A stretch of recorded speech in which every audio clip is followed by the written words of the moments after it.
Hello world, I'm Chris Mitany, aka Mr. FLIXTER, and I'm here to talk motion pictures.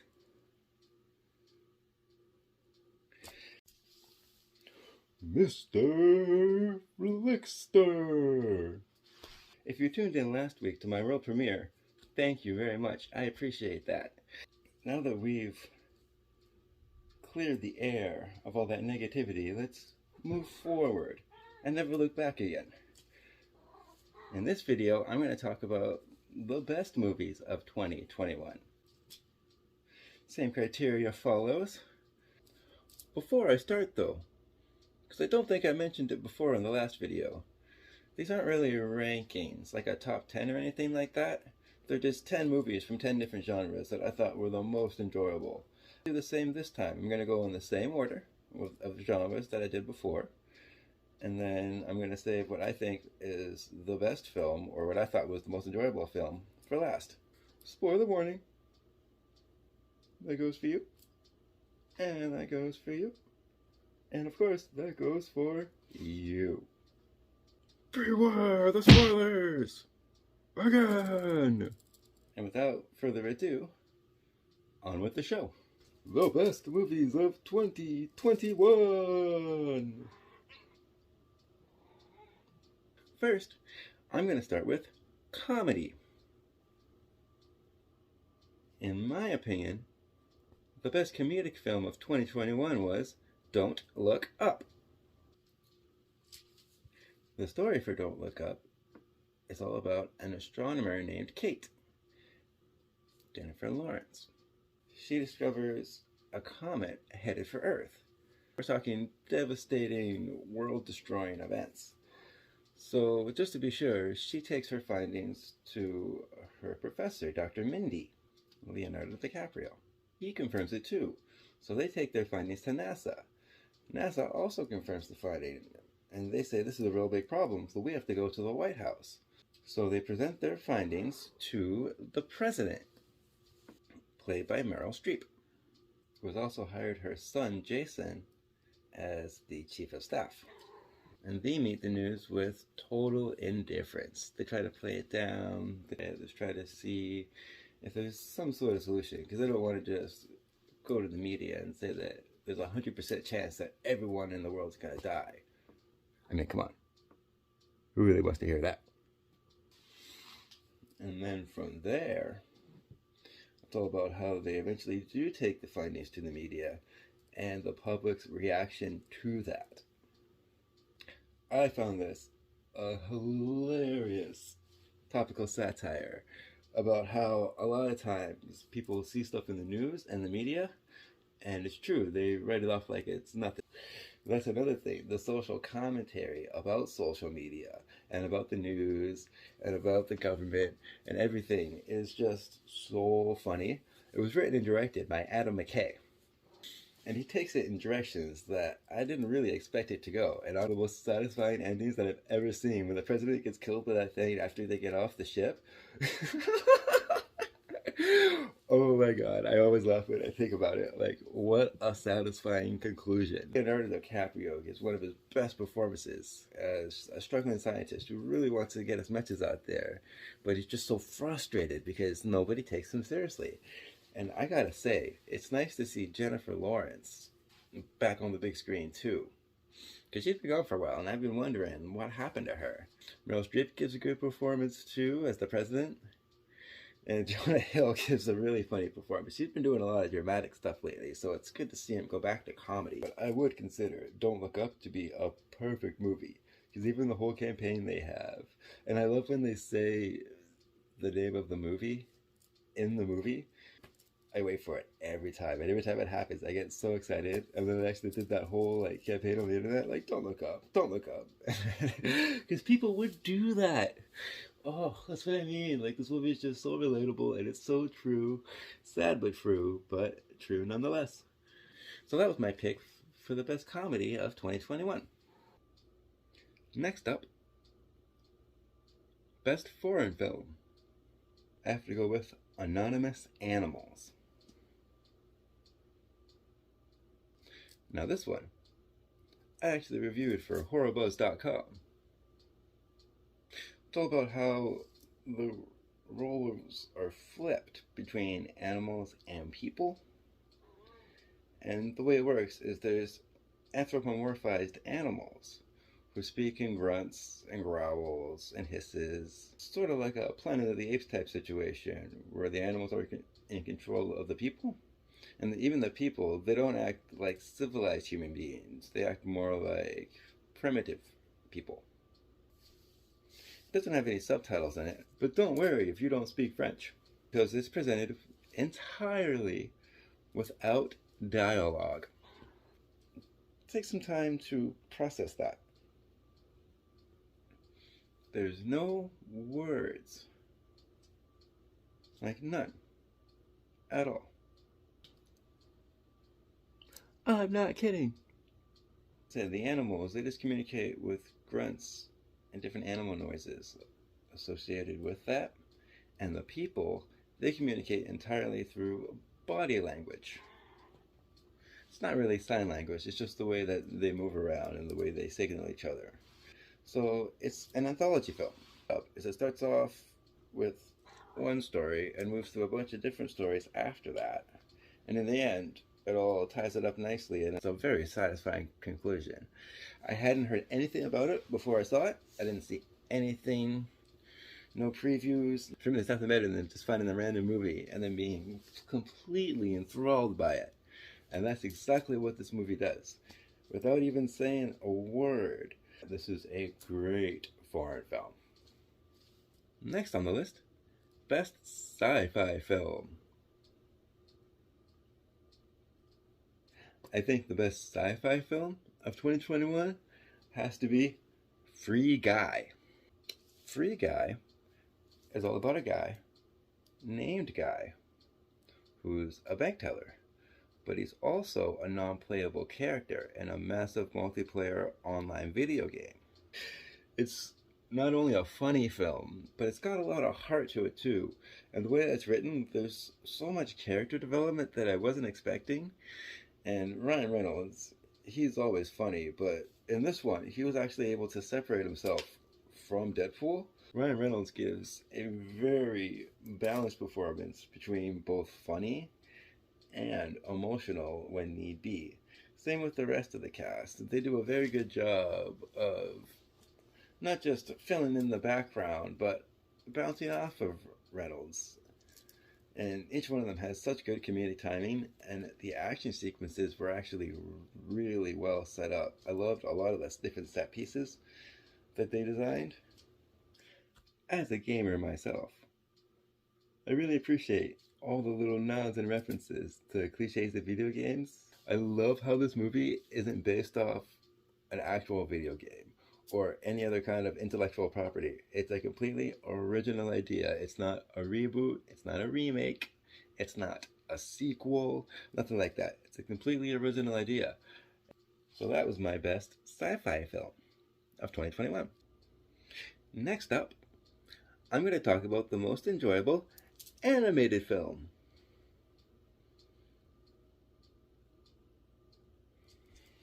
Now for this one. The animation category was hard because there were so many animated films last year, because they work a lot differently than live action films. A lot of the people that work for the studios can just work from home. So we get a lot more of those coming out. I have to go with Revo. About a street musician named Andreas, who performs daily with his pet monkey, Vivo. He gets a letter that is from an old flame of his. The letter says that she is going to retire soon, and her last concert is going to be in Miami, Florida. So Andreas sees this as his opportunity. They tell her that he does want her back after all these years, and he wants to go tell her through a song that he wrote personally, just for her. Problem is, Vivo is totally happy with life the way that it is, and he doesn't want anything to change. Both hilarious and heartfelt. Like, I wasn't expecting Andreas to die right off the bat like that. Oh, oh. Talk about devastating. The film holds a lot of emotional weight, just like instances like that, and it was a pleasant surprise. I love when films are well balanced like that, where they have those dramatic moments, but they don't cheapen it with a joke and cut that moment short. It actually lets you sit in it for a moment and you actually feel that love, even though you don't spend a whole lot of time with that relationship. Through the different songs, you see how Vivo found Andreas, and you see how they became so close through the power of music. That's just one of the great themes that they touch on. I really appreciate how it touched on different themes, like having to conform to the pressures of society, love lost long ago, and the power of music. So after Vivo discovers what happened to Andreas, he has to figure out how he's going to get from Cuba, where the story starts off, to Miami. Now, some of his family from Key West attends the funeral in Cuba. Vivo meets a little girl who just happens to be related to Andreas. So the two of them end up working together as sort of an odd couple type situation. I really appreciate how the story goes in a lot of unexpected directions. Even though I thought it was going to be your basic road trip movie with some songs thrown in there, it really wasn't. I love Lin-Manuel Miranda. Oh my god. I was on top of that. And the music here does not disappoint.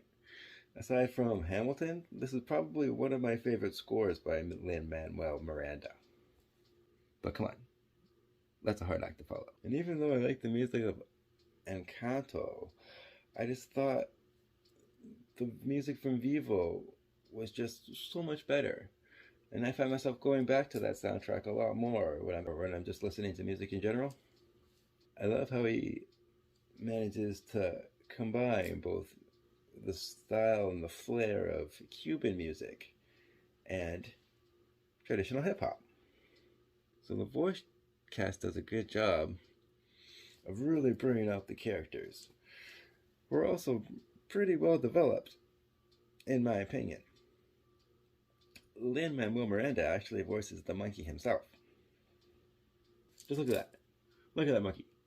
Isn't he cute? It's so adorable. It was so cute. I just want to cuddle it and hold it and squeeze it. Gloria Estefan actually makes an appearance as the old flame, and she ends up showing up at the end, and she sings a really nice song. The one that was actually meant for her. And oh, did that bring me to tears. I wouldn't say I get super emotional at movies, but sometimes movies touch my heart. With great writing, with great voice acting, an incredible soundtrack, and in my opinion, a satisfying conclusion. This is just a movie that I could just watch again and again and again and again. I put it on sometimes when I'm busy, just cleaning the house and stuff like that, just so I can have it on in the background. So that was my favorite animation. Now, the most enjoyable dramatic film for me personally for 2021 was The Little Things. Do you remember when this movie came out in January of 2021? Not many people do. So this film takes place in Los Angeles in the 90s. And it's all about two detectives played by Denzel Washington and Rami Malek. And they're investigating a series of murders, which leads them to this strange loner, played by Jared Leto, who may or may not be the culprit. Now, I'm really surprised not many people were talking about this throughout the year, because it has an all-star cast with a lot of really engaging performances. Some of the best in their respective careers, in my opinion. Even Bella agrees with me. Now, what we have here is an intriguing mystery and a smaller more personal, character-driven, self-contained plot. I actually liked how the end was left ambiguous, how you actually have to solve the mystery for yourself. It actually makes you think. I was absolutely blown away. And another thing, it's a psychological crime drama that exceeds that slow burn pacing. But it's not too slow so that it's boring. It just keeps you so enthralled. So if you haven't seen The Little Things, I can't oversell this movie. I highly recommend it. Was my pick for best drama. The next genre that I'm going to talk about is musicals. And what an exciting year for musicals. And we got 3 musicals alone by Lin-Manuel Miranda. Can you believe it? And technically there are animated movies that are also musicals. And I did consider those as well. But at the end of the day, if they're animated, they're animated. And it kind of separates them from the live action musicals. So that's kind of what I was going for. This is more about live action musicals. My pick for the most enjoyable musical of 2021 is West Side Story. Now, admittedly, I've been a lifelong fan of this. The movie was just absolutely breathtaking the first time I saw it. And I grew up with the songs too, so I was really familiar with it. Steven Spielberg is also one of my favorite all-time directors. And within the last decade or so, he's kind of gone downhill with his films, with the exception of a few, like Ready Player One. So this was like going back to a return to form. It's like he had a whole new energy when he did this film. I mean, the different set pieces, the costume designs, the singing, the acting, and the dancing are just phenomenal. The actress that plays Anita and the actor that plays Riff absolutely steal the show. I'm just blown away by how gorgeous this film looks too. They were smart to keep it based in the 1950s. And for those who don't know, if you're not familiar with the plot, it's about 2 gangs, the Jets and the Sharks. The Jets are primarily Caucasian, and the Sharks are primarily Puerto Rican. So this story, inspired by Romeo and Juliet, is about the 2 warring gangs. It really has a lot of good social commentary too, like senseless gang violence and racism and gentrification, for example. These are all things that are sadly still relevant today. And another thing. This movie really got me thinking, why did Steven Spielberg wait so long to make musicals? And, picture this, what if Steven Spielberg directed that 2012 movie of Les Mis? My only real complaint was, I thought personally that there was bad casting for the role of Tony. I just didn't think that his performance was very good. I thought it was very flat, and I thought his singing was very underwhelming. So it was almost a perfect film, but I think was the best musical of 2021. Next up, my most enjoyable fantasy. For this one, I have to go with Jungle Cruise. This one stars Dwayne Johnson and Emily Blunt, and it follows their adventure as they go on a riverboat trying to find this mysterious flower that has magical properties of healing. The problem is, there's some Germans that also want this flower. What follows is an adventure that kind of reminded me of Romance of the Stone with a little bit of Indiana Jones in a good way. It actually kind of reminded me of The Mummy too, the way things play out with those jungle monsters. There's the one made of snakes, and then there's the one made of bees. I thought that was really cool CGI.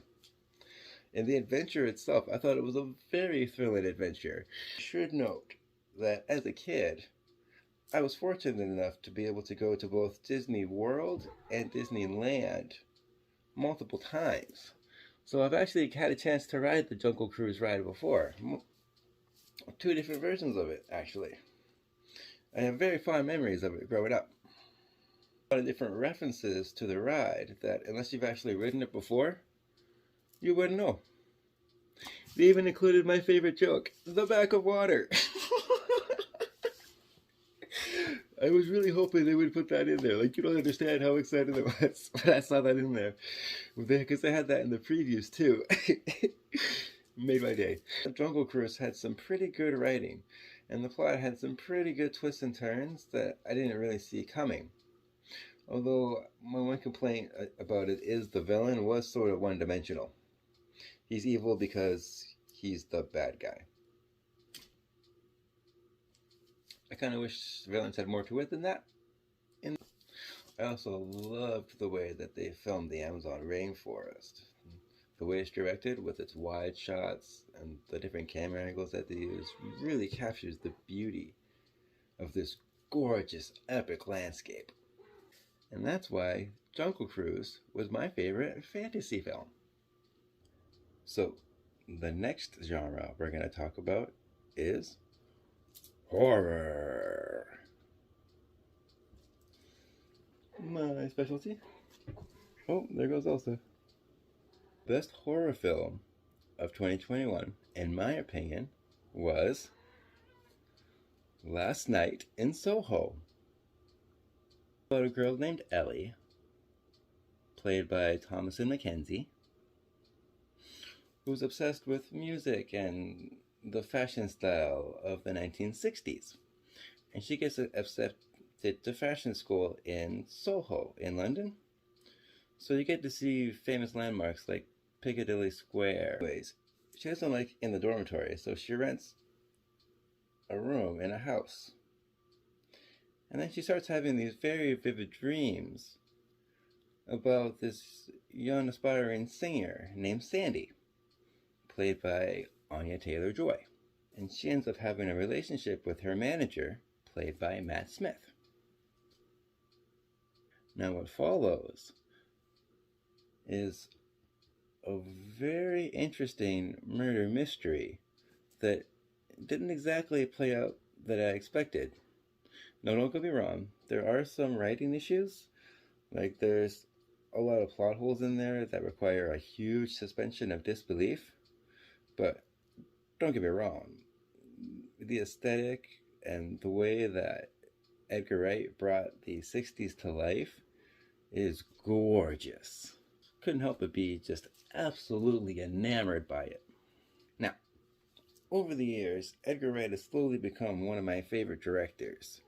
I do consider some of his films, like Shaun of the Dead and Hot Fuzz, to be perfect. This one, I wouldn't say it's perfect, but it is certainly the best horror film of 2021. Very good performances by the cast. You really believe what they're going through.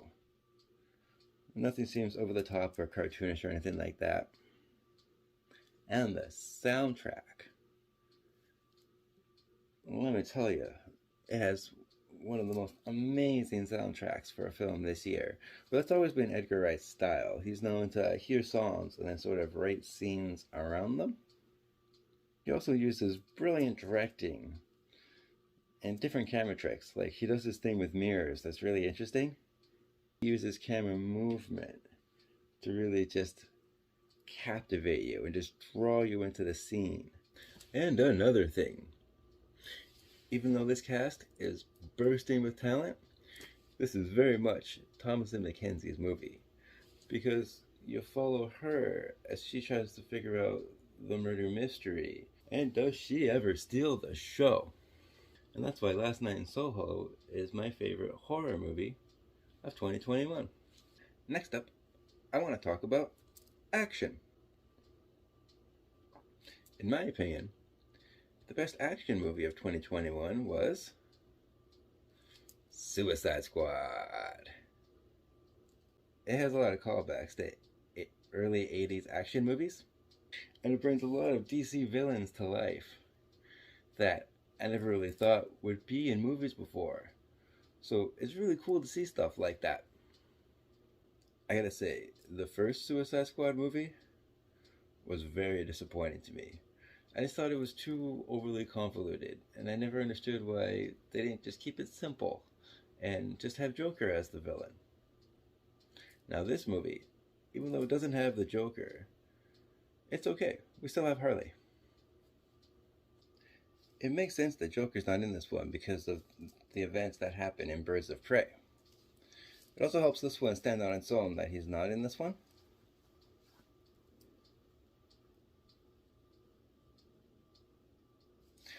Written and directed by James Gunn, it's about a group of convicts that are established as a task force and sent to a remote island. And eventually they have to face off against Starro the Conqueror. This movie, with its crass absurdity, is hilarious. It has plenty of laugh out loud moments. Some stuff is just shocking too. There's a lot of really good acting from the cast here. Of course, there's Margot Robbie as Harley Quinn, but at this point, she is Harley Quinn. So this film is excellently written. It's directed as if it were a comic book brought to life. It's got a great cast. You could watch this movie again and again and again. On top of that, it's full of exhilarating, gory action. And that line at the end that Starro says about him being happy floating amongst the stars, oh, truly heartbreaking. So poignant and poetic and simple. And that's the beauty of the Suicide Squad movie. They take a nice, simple premise, and the execution of it is done very well. Pun entirely intended. And they have fun with it. It's actually a DC movie where it doesn't take itself too seriously. Can you imagine? And that's why Suicide Squad is my favorite action film of 2021. The final genre I'm going to talk about is comic book movies. Now, this next film is not just my favorite comic book movie. This is actually my favorite film of the entire year. Hands down, no question about it. And what, pray tell, is that film, you may ask? SpiderMan! No Way Home. Okay, now, where do I begin with this movie? Oh my god. When I saw this, my spidey sense exploded. Okay, long story short, I'm a lifelong Spider-Man fan. I've been a fan of the character ever since I was a wee little lad. And I went to the comic book store with my brother, and he actually introduced it to me, my older brother. I just grew up loving the character, and I was very familiar with all the different villains and with Peter Parker and what he's all about and everything like that. So, I'm getting ahead of myself. The story for this film is all about how, after the events of Far From Home, Peter Parker's identity was exposed by Mysterio. So now he has to deal with that. In order to do so, he gets the help of Doctor Strange. But when Doctor Strange is trying to cast the spell, Peter starts to have second thoughts. And those doubts lead to complications. And then everything's a mess from there. They don't just do that. They managed to cram 20 years worth of Spider-Man's film history into one film. You might not be aware, but 2022 is the 20-year anniversary of the original Spider-Man film with Tobey Maguire in it. So, the fact that they actually had 5 different villains from 5 different Spider-Man movies in one movie is astounding. I like how they weren't just trying to force a Sinister Six movie either. That's not the idea of this film. They're waiting to do that, and that's pretty smart in my opinion.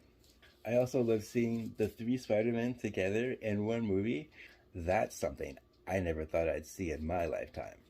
So this movie is literally a dream come true. I thought that they were going to skip the whole Spider-Man origin story, but this whole Spider-Man trilogy with Tom Holland has been his origin story. You did it again, Marvel. I love how they keep topping themselves too. They keep breaking new ground. I loved the character development for each of the Spider-Man and each of the villains. I loved how these characters didn't just have cameos. That was one of the biggest fears that I had about this film leading up to its release. I thought they were just going to all show up at the end for one big final boss fight, and then that was it. No, not at all. They're actually characters in the movie. Like, they have supporting roles, they have their own little arcs.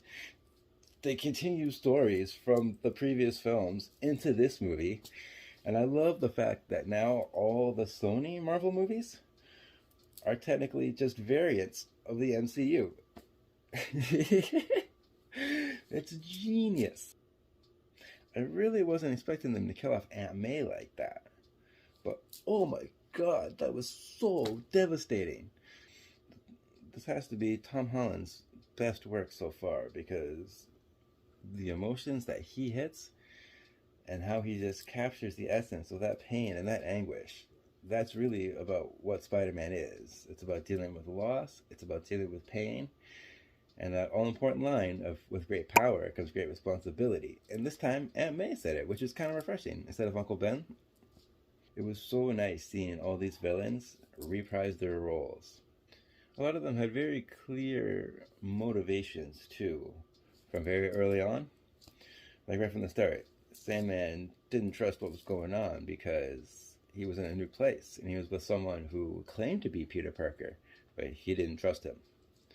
And then with Electro, for example, he was kind of iffy about the whole getting help. Then the movie begs the all-important question, what if Electro got a hold of a Tony Stark arc reactor? I loved Alfred Molina as Doc Ock. It was nice how it still played with that whole Jekyll and Hyde aspect that's always been a part of that character in particular. Because in the beginning of his movie, Spider-Man 2, from 2004, he started off as a nice guy, then he became a monster, and then he redeemed himself toward the end. Because Doc Ock would so do that. Especially Willem Dafoe as the Green Goblin. Oh my god. This has to be one of his best performances so far. I just love the intensity and the sinisterness, and just how Willem Dafoe just goes for it with his all-out performance. It's not perfect.